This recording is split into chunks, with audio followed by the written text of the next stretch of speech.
Hello everyone, welcome back to Saddle Up Shooting. I'm Dave Strohmeyer, your host. I did a recent community poll on 3 rules that I have for hunter ethics. Hunter ethics is up to the individual to choose. I'm not here to preach, teach, or tell, or sell, or any of that kind of stuff. It's basically up to you. But these 3 rules have worked for me ever since I was 10 years old and took my first hunter safety course. And a little backstory on that is I was out the other day and driving around and got off on a dirt road that went through some nice farm ground country, and I saw a coyote eating on some type of carrion about 150 yards off the road, and there was another coyote that was circling that one, so I knew they weren't going to leave whatever they were eating. All right, so now I have a decision to make, and that's where the hunter ethics and rules come in. So come back in a moment, folks, and we'll go ahead and discuss those rules.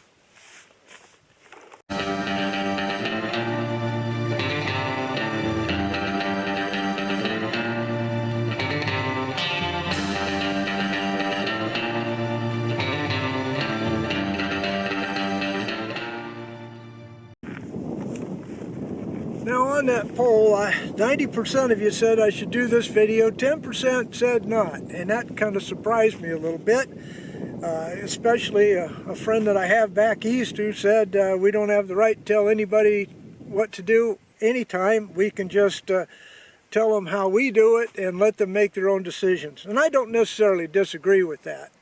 But let me give you that example of that coyote that I was talking about. Alright, so first let's go over, if you haven't seen that community post, what my 3 rules for hunter ethics are. Rule number 1, never exceed your marksmanship ability, and know your rifle and cartridge limitations. These limits will be based upon the size of the animal and the distance to the target's vitals zone. Always ensure proper bullet placement and know the bullet's expansion capabilities. Well, here's a classic example. Okay, so that coyote was out in a farmer's field. Private property. I have no right to take a shot, no matter how much I hate coyotes, on somebody's property. Even though you can hunt coyotes in my state year-round, and they are considered varmints, I don't have that right to shoot on somebody's property. But I argued with myself a little bit. I got out of the truck, I took this rifle, I went ahead and put the rifle on him, and I argued with myself whether or not I should take the shot.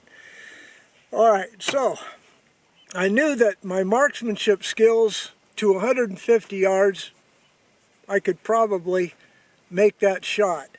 But the second part, know your rifle and cartridge limitations. Well, this is my brand new 6.8 SPC2 that I've owned for about 3 months.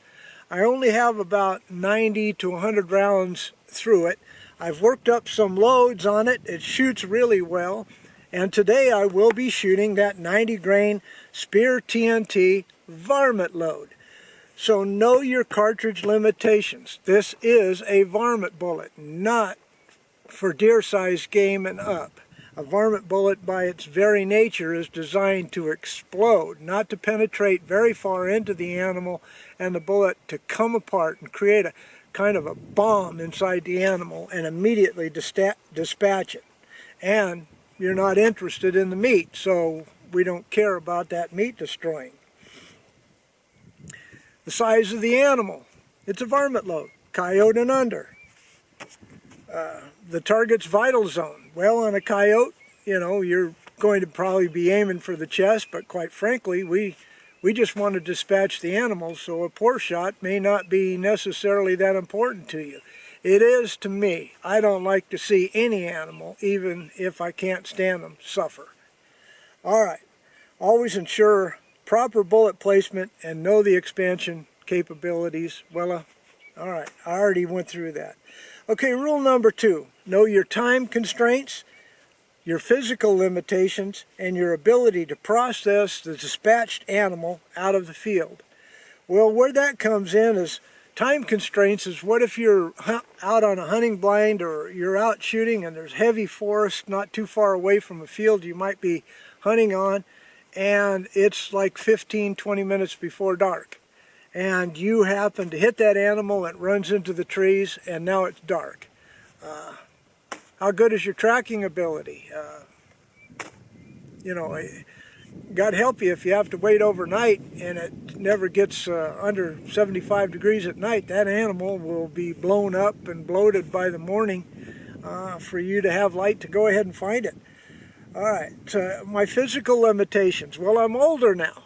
Okay, I'm 70. I'm not going to be traipsing over hill and dale and tacking out a bull elk remnants on my back. I'm just not going to do that anymore because I have physical limitations now that didn't exist back then.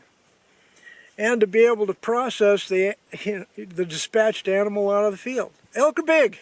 Even if you gut them and even if you quarter them up, you're probably going to make, you know, if you're hunting solo, don't have a horse, don't have a conveyance of some kind, you're going to be walking back and forth 2 or 3 times to take that meat out because there's a lot of it.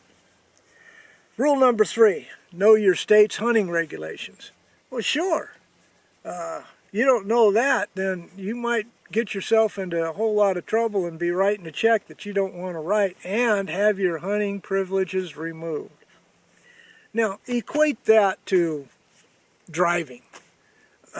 Yeah, it requires a test and all that kind of stuff to get a driver's license, and you're constantly checked and monitored by several indices to make sure that you're staying within that law for the safety of others and your own safety. Well, why would hunting regulations be any different?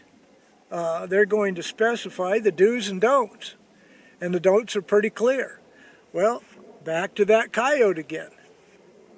Private property. Respect that private property. I had no business to be able to shoot on that private property without the owner's permission. After I decided not to take the shot, get back into the truck, 2 things occurred. Number 1, I stopped at the farmer's house and introduced myself and talked to him, and he appreciated the fact that I took the time to come by. He was grateful that I did not shoot the coyote because he had a fresh crop out in there and didn't want it disturbed. And I appreciate that. It cost him a lot of money to put that crop in, and who am I to cost that fella some money? Number 2 is the limitations of this rifle. As I said, I don't have that many shots through it. I'm confident that I could have taken the shot and hit it out to 150 yards because of the bullets that I had previously tested. So that wasn't an issue. All right, but what about the hunting rules and regulations? Remember, I was shooting from a road. Okay, whether or not that's a public conveyance that you are prohibited from shooting from. In Idaho, for example, you cannot shoot from a motorized vehicle on a public road unless you're 30 feet off the road, and you cannot shoot across the road. Well, I wasn't 30 feet off the road. I'd got out of the truck, and my first thought was to get the rifle on the animal, so I just put it over the tail of the truck and the bed of the truck and put the rifle on it. And then I thought the first thing I did was look around to see if anybody was around that was watching. Okay, well, now we'll go ahead and get to the shooting part. All right, I have 90 grain Sierra TNTs loaded with CFE black. I've got a speed of 29.85. According to the box, it shoots about 3/4 of an inch group at 100 yards. Well, target set up at 100 yards. Let's go ahead and get shooting. Now, even at the range, there's kind of internal rules as far, you're your own police. So, back to rule number 1 about knowing your rifle, cartridge limitations. Well, that includes a pre-flight checklist to make sure that everything is safe as far as the function of the rifle. That the ammunition is correct. Simple things like that. Then in your environment that you're shooting, I want you to remember one simple rule that sticks in my head. you can't ever take a fired bullet back. So make sure that what you're doing is intentional, deliberate, and safe. Okay, here we go. First shot. Where I'm at is BLM land. There's miles around me. Nobody is here but myself. I've got a good backstop behind my target there to catch that bullet. Here we go. The target is set up at about 125 yards today to check to see whether I could have got that critter.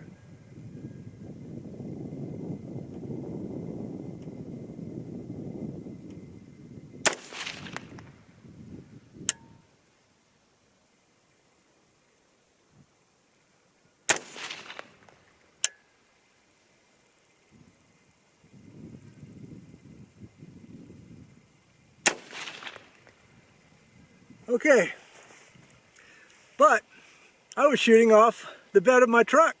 That's totally different than a bench that's all set up for stability and all that. And what about if I had to shoot offhand? So that's part of hunter ethics, is to go ahead and practice those techniques as well. Well, folks, there was a lot of talk today, but according to my community poll, people wanted to hear it or hear my opinion on it. I'm not telling you what to do. Please don't get that idea. I'm not preaching. I'm not telling. I'm not selling. I'm just giving you my thoughts on it. Clear back to when I went through my first hunter safety course back when I was 10 years old. And it was a long 10-day course, including tests, shooting, demonstration, all that kind of stuff. And when you're 10 years old and don't know much, you sure learn a lot pretty quick. And then, of course, I had a dad who also policed me. Well, folks, if you enjoyed this video, give me a thumbs up. Don't forget to subscribe. Leave a comment and your opinion, please. I want to hear it. But no matter what, God bless y'all, as usual. See you again next time. Goodbye.